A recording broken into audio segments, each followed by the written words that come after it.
চলেছি গ্রামের রাস্তায় অফিস কলিগের বিয়ে খেতে। বেশ কয়েকদিন ঝমঝম করে বৃষ্টি আর বর্ষার ওয়েদার কাটিয়ে আজকে এই রোদ ঝলমলে দিনে আমরা চলে এসেছি গ্রামে আমাদের অফিস কলিগের বিয়েতে।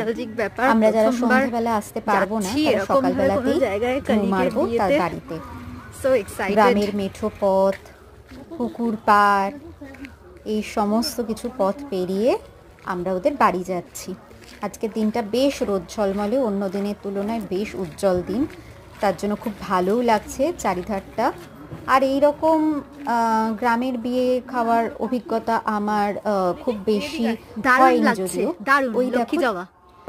ওই দেখো দূরে কি সুন্দর একটা বড় লক্ষ্মী জবা গাছ, গাছটা দেখে আর লোভ সামলাতে পারলাম না, বেশ কিছুক্ষণ তাকিয়ে রইলাম। ব্যাস চলে এসছে ওদের বাড়ি।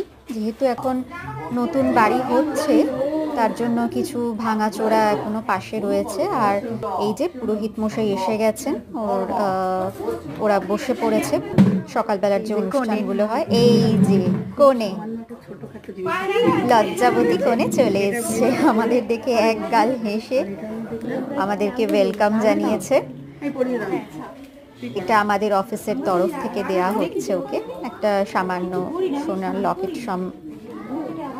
হয়নি, হলুদ হয়ে গেছে তো, হলুদ হয়ে গেছে তো।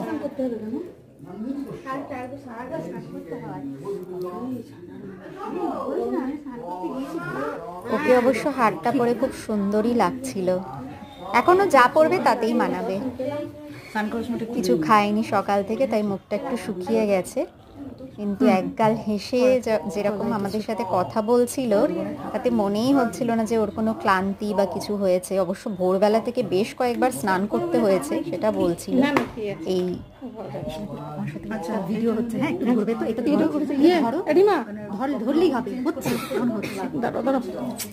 আমার তো ভীষণ মজা। ওই দিন সবাই মিলে আমরা গেছি, অনেক ছবি তুলেছি, প্লাস এই গ্রামের টাটকা টাটকা মাছ ও জিভে এখনো লেগে আছে আমার।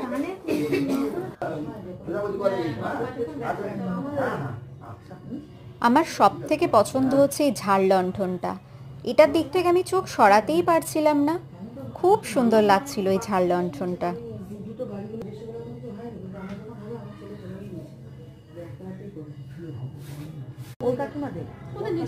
যেহেতু ওদের বাড়িটা নতুন করেছে তাই এখানেই প্যান্ডেল হয়েছে, সাইডে আর একটা প্যান্ডেল হয়েছে, কিন্তু এখানেও প্যান্ডেল বাঁধা হয়েছে। আর এটা হচ্ছে আমাদের অফিসের তরফ থেকে দেয়া গিফট।